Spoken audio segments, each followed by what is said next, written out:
You're listening to the Be a Better Lawyer podcast with Dina Cataldo, episode 185. So how do high-achieving lawyers break through generations of being taught that we have to grind ourselves into the ground to get results for clients, build a successful business, and create a life we love? While law schools are busy teaching the rule of law, they're slacking on teaching us how to be a better human to create for ourselves the success we thought we'd achieve after law school. This podcast bridges the gap between law school and life. Hello, how are you today? I am doing just fine with my menagerie of animals. I have a dog and a cat, and it seems like they like to join me when I'm recording my podcast, and they like making as much noise as possible. So if you hear them in the background, just know that that is what is happening. Okay, so have you been sitting on an idea and not taking action on it because it seems impossible?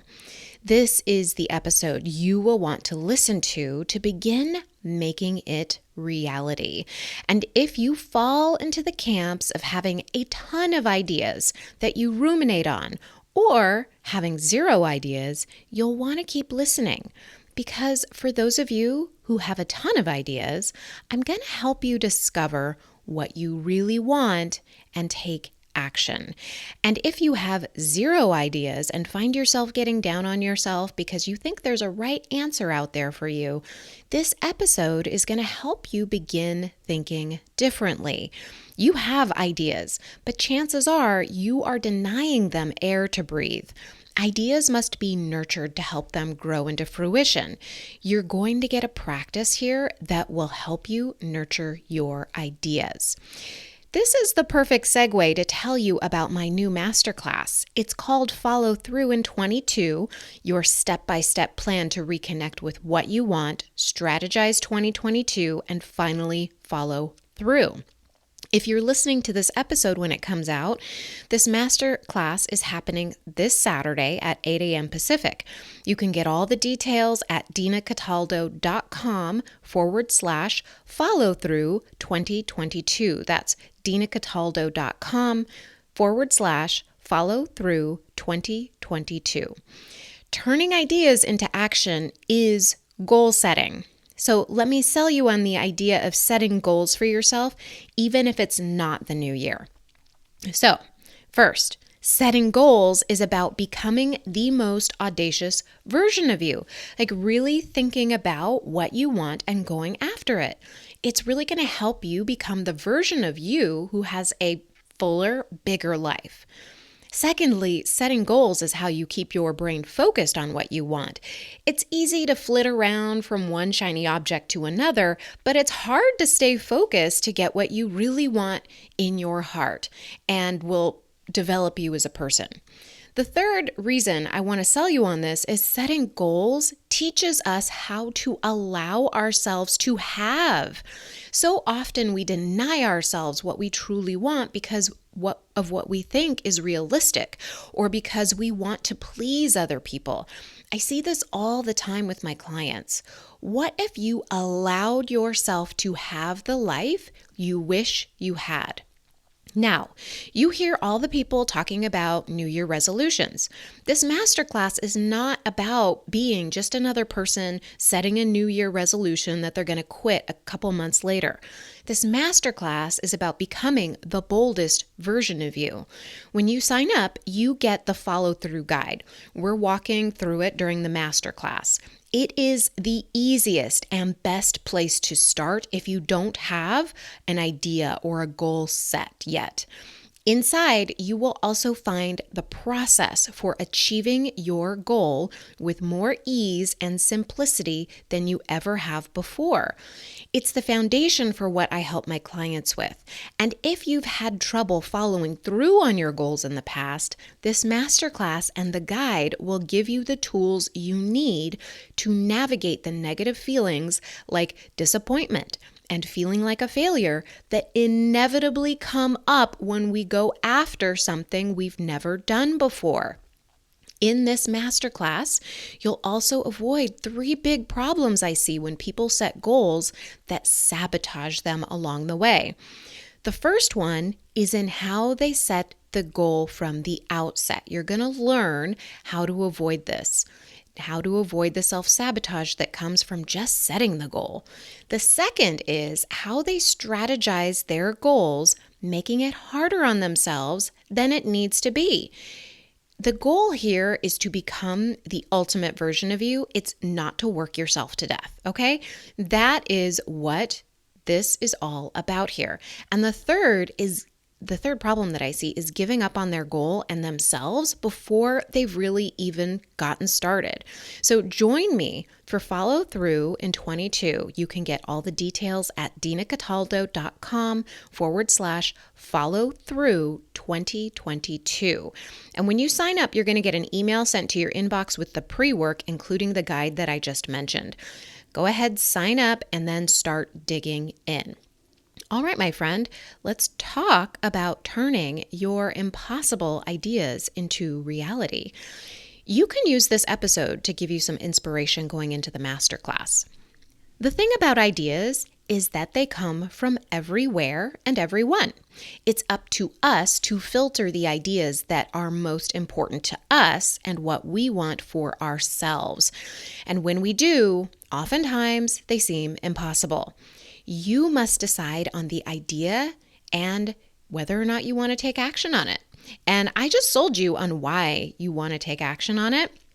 But your brain still might be saying, this is impossible. So we are going to work through that part of your brain that is telling you it can't happen. Now, if you're deciding between the goal you want to pursue, I've actually already created an episode on this. It's episode number 136, Deciding Between Goals, and I will link to it in the show notes. So here are some of the problems I see when lawyers want to turn their impossible ideas into action or, really mostly sit on them, right? So the very first problem I see is they think it's impossible, so they don't give it air to breathe, right? They don't talk about it. They kind of squash it down. I've been in this camp before too, where I didn't even look at it, right? Like I had a vague idea of what I wanted, and then I just wouldn't even go there because I would tell myself things like, I don't have enough time. I'd tell myself all the reasons why I couldn't do it, right? All the reasons why it was a bad idea.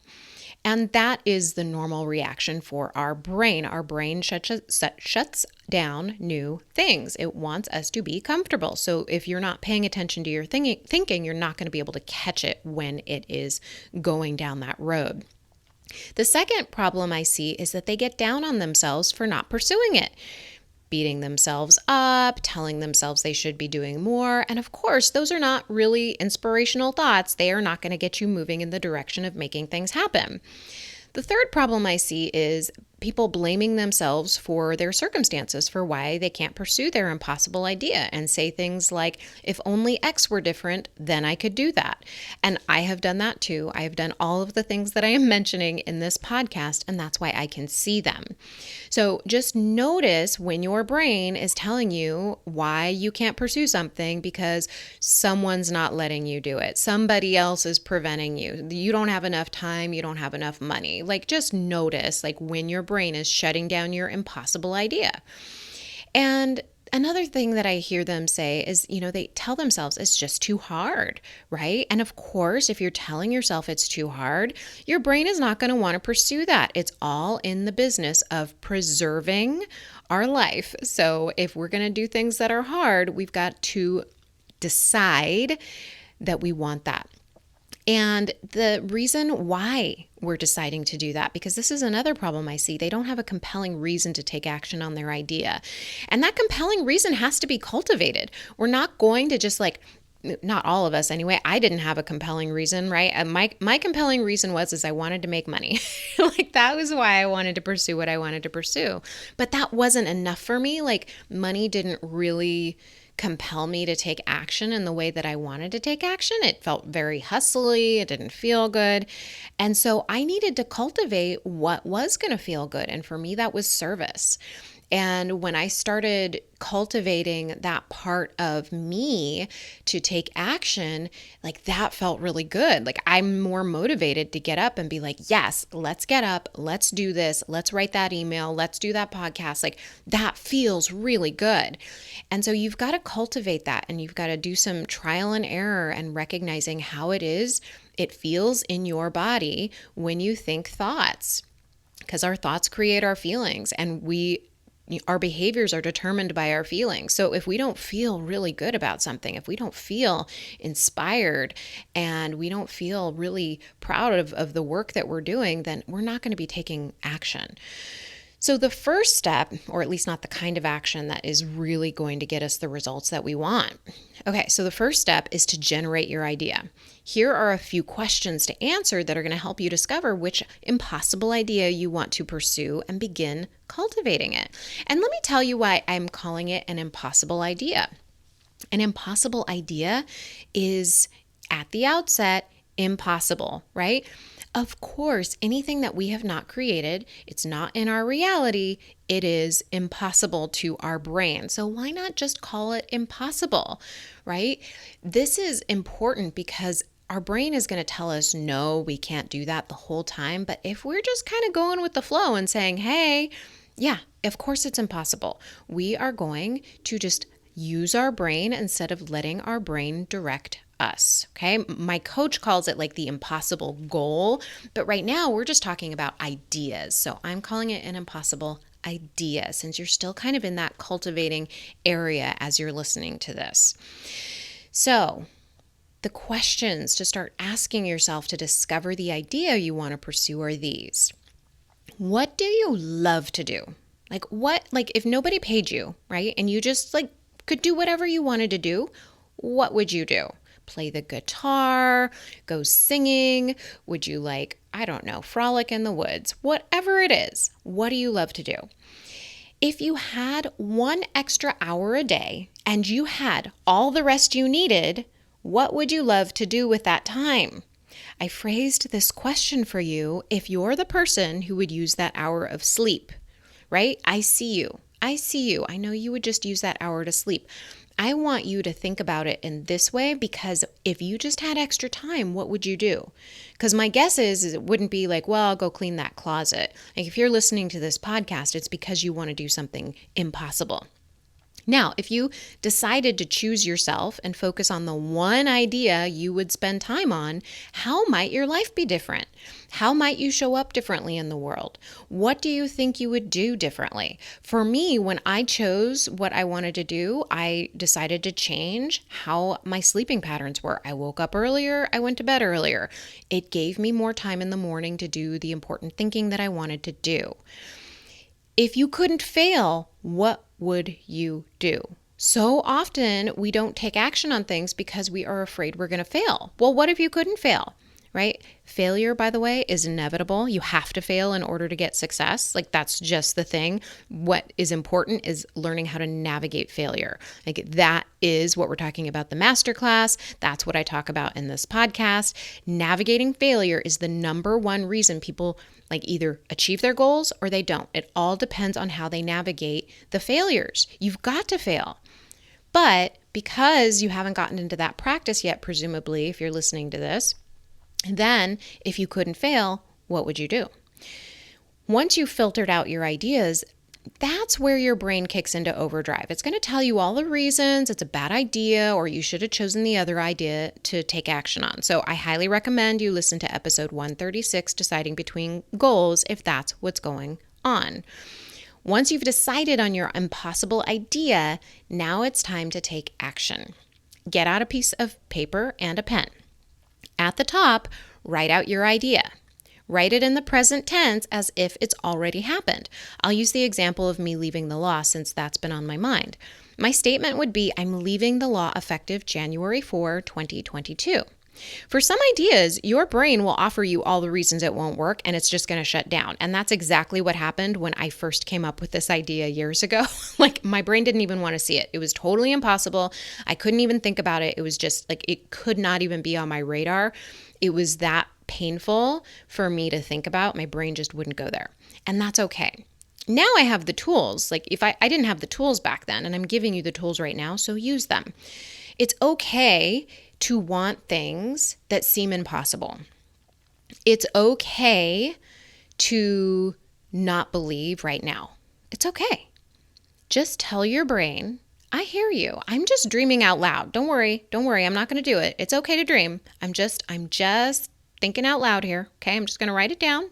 It's okay. Comfort your brain and it will quiet down. You just got to comfort it and let it know, like, don't worry, we're not leaving tomorrow. It's okay, right? Like, it's okay to dream. Then ask yourself, what are all of the to-do items your brain is telling you need to get done to make that happen? So this is how I would phrase it in this particular case.